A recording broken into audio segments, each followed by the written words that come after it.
Assalamualaikum warahmatullahi wabarakatuh. Kami dari kelompok 6 akan mempresentasikan tentang gangguan fungsi ginjal. Sebelumnya, saya akan memperkenalkan anggota kelompok kami. Yang pertama ada saya sendiri, Anggi Purnamasari. Yang kedua ada Teh Almanur Fadila. Yang ketiga ada Teh Nani Nurhayati.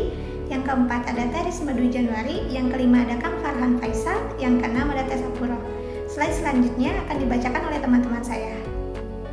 Baik, yang selanjutnya yaitu ada ginjal. Ginjal adalah salah satu organ utama sistem perkemihan atau uriner, tractus urinarius, yang berfungsi untuk menyaring dan membuang cairan sampah metabolisme dalam tubuh. Fungsi ginjal secara umum antara lain yaitu ultrafiltrasi, yaitu proses ginjal menghasilkan urin, keseimbangan elektrolit, pemeliharaan keseimbangan asam basa. Yang selanjutnya yaitu ada eritropoiesis, yaitu fungsi ginjal dalam produksi eritrosit, regulasi kalsium dan fosfor, regulasi tekanan darah, dan ekskresi sisa metabolik dan toksik. Yang selanjutnya yaitu ada cara kerja ginjal. Yang pertama ada penyaringan darah atau filtrasi di glomerulus. Darah dari arteri ginjal masuk ke glomerulus, sebuah jaringan kapiler kecil yang berfungsi untuk menyaring darah. Yang kedua yaitu ada reabsorpsi atau penyerapan kembali, di mana urin primer yang mengandung zat-zat penting seperti glukosa, asam amino, dan garam tertentu, kemudian melewati tubulus proksimal dan lengkung Henle. Yang selanjutnya yaitu yang ketiga ada sekresi atau augmentasi. Di tubulus distal, ginjal menambahkan zat-zat yang tidak diperlukan atau berlebihan ke dalam urin sekunder seperti ion hidrogen, kalium, dan juga zat racun. Yang terakhir yaitu yang keempat ada pengumpulan dan pengeluaran urin.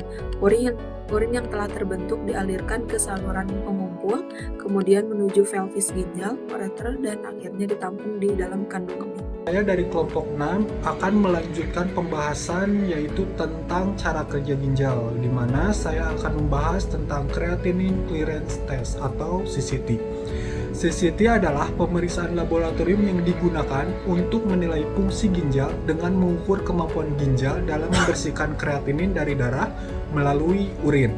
Tes ini membantu memperkirakan laju filtrasi glomerulus atau GFR, yaitu seberapa efektif ginjal menyaring darah. Selanjutnya, indikasi pemeriksaan ginjal CCT, creatinine clearance test. 1. Jika pasien memiliki penyakit yang dapat mempengaruhi ginjal seperti tekanan darah tinggi, gagal jantung kongestif, penyumbatan di dalam ginjal atau gagal ginjal akut dan kronis, atau sedang mengonsumsi obat yang dapat mempengaruhi ginjal. 2. Jika yang bersangkutan berusia di atas 60 tahun. 3. Jika pasien tersebut memiliki diabetes tipe 1 atau diabetes tipe 2. 4.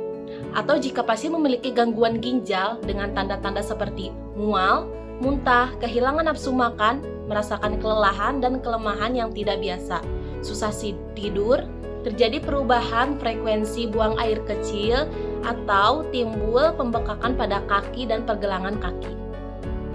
Berikutnya ada pemeriksaan CCT atau pemeriksaan creatinine clearance test.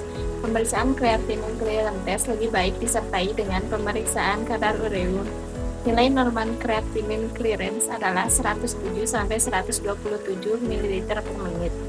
Sampel yang diperlukan adalah urin pasien yang ditampung selama 24 jam. Jika didapat diuresis per menit menunjukkan lebih dari 2 ml, maka nilai creatinine clearance dapat diukur dengan rumus creatinine clearance U kali V per B, yaitu di mana U adalah kadar creatinine dalam urin, C adalah diuresis per menit, B adalah kadar creatinine dalam darah. Selanjutnya, jika didapat diuresis per menit menunjukkan kurang dari 2 ml, maka nilai creatinine clearance dapat diukur dengan rumus creatinine clearance sama dengan U kali akar V per B, di mana U adalah kadar kreatinin dalam urin, V adalah diuresis per menit, dan B adalah kadar kreatinin dalam darah. Selanjutnya, saya akan membahas tentang cystasin C. Cystasin C merupakan protein yang dihasilkan oleh semua sel dalam tubuh yang mengandung nukleus atau inti sel. Protein ini dapat ditemukan di berbagai cairan tubuh seperti serum darah, cairan cerebrospinal, dan air susu ibu atau ASI. Protein Cystasin C dalam darah akan disaring oleh ginjal dan dikeluarkan dalam bentuk urin.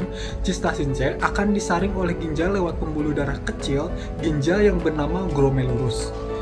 Kecepatan penyaringan darah lewat glomerulus tersebut dinilai dengan laju filtrasi glomerulus filtration rate atau GFR, yang dapat mengukur kinerja ginjal. Kadar cystasin C yang terlalu tinggi dalam darah dapat menandakan bahwa ginjal tidak berfungsi dengan baik. Tidak ada persiapan khusus yang perlu dilakukan sebelum pemeriksaan kadar cystasin C. Kadar cystasin C yang lebih tinggi dari normal menandakan penurunan GFR yang menandakan gangguan fungsi ginjal. Penelitian terbaru menunjukkan bahwa kadar cystasin C yang tinggi juga dapat menjadi indikasi meningkatnya risiko penyakit jantung, gagal jantung, dan kematian.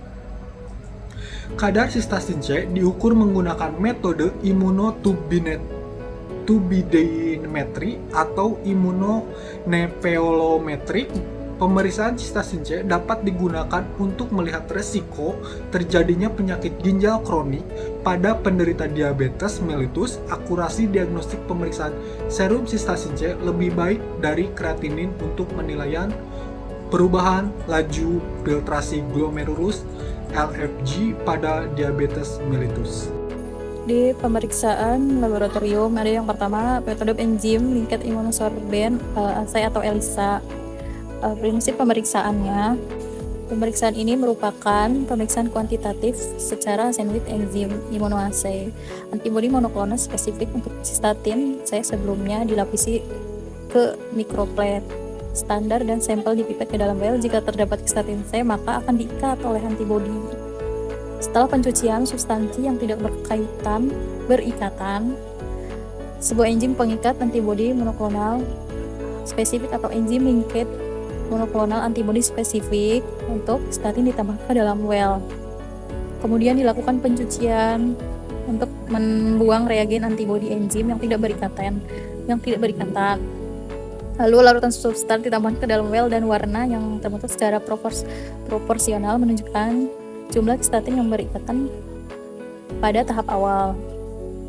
Nilai normal cystatin C 0,5 sampai 1,03 mg. Yang kedua, metode PETIA atau Particle Enhanced Turbidimetric Immunoassay. Prinsip pemeriksaan cystatin C yang didapatkan dari sampel serum atau plasma dicampur dengan anti-cystatin C yang didapatkan dari imunopartikel. Kompleks partikel yang terbentuk akan menyerap cahaya, dan dengan turbidimetri penyerapan cahaya berhubungan dengan kadar cystatin C melalui interpolasi pada sebuah kurva kalibrasi standar yang ditetapkan. Sampel yang digunakan itu serum. Sampel yang digunakan itu serum atau plasma DTA atau heparin. Dianjurkan menggunakan sampel segar. Sampel serum atau plasma stabil selama 14 hari pada temperatur ruangan 8-25 derajat Celcius. Selama 21 hari pada 2-8 derajat Celcius, dan selama 3 bulan bila disimpan pada suhu kurang lebih 20 derajat Celcius. Rentang pemeriksaan untuk metode ini adalah pada kadar cystatin C 0,4 sampai 8,0 mg dan nilai normal cystatin C adalah 0,53 sampai 1,01 mg. Yang ketiga ada metode PENIA atau Particle Enhanced Immunopheolometry, dan di sini ada pemeriksaannya partikel polisterin yang dilapisi dengan antibodi cystatin C beraglutinasi ketika dicampur dengan sampel yang mengandung cystatin C. Intensitas dari cahaya yang dipancarkan atau scattered light diperiksa menggunakan immunonepheolometry dan tergantung pada kadar cystatin C dalam sampel. Sampel yang digunakan yaitu sampel serum, plasma DTA, atau heparin. Nilai normal cystatin C 0,5 sampai 1,01 mg. Yang keempat ada metode POCT atau Point of Care Test. Tujuan dilakukannya metode ini adalah untuk mengetahui laju filtrasi glomerulus. Prinsip kerjanya dari pemeriksaan ini Uji ini menggunakan anti-human cystatin C, antibodi monoklonal pada konjugat dengan colloid mass, dan anti-human cystatin C, antibodi monoklonal yang lain yang dilapisi pada kartu tes. Setelah sampel dimasukkan pada strip test, label emas, anti-human cystatin C, antibodi monoklonal berikatan dengan cystatin C pada sampel dan membentuk penanda kompleks antigen antibodi.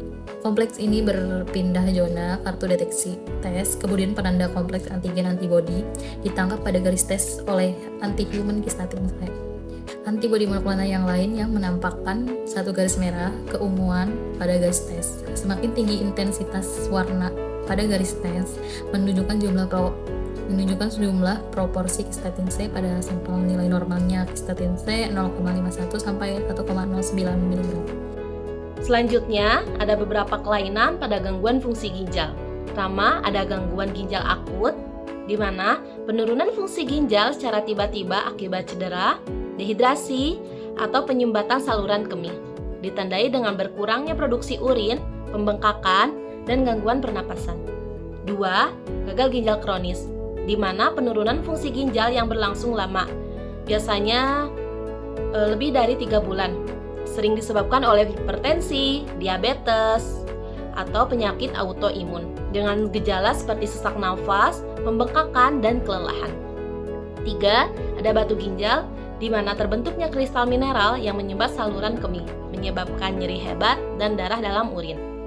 4. Infeksi ginjal atau bisa disebut juga pyelonefritis, infeksi bakteri yang menyebar dari saluran kemih menyebabkan demam, nyeri pinggang, dan gangguan buang air kecil. 5. Ada glomerulofritis, peradangan pada glomerulus yang mengganggu proses filtrasi darah, ditandai dengan urin berdarah, tekanan darah tinggi, dan pembengkakan tubuh.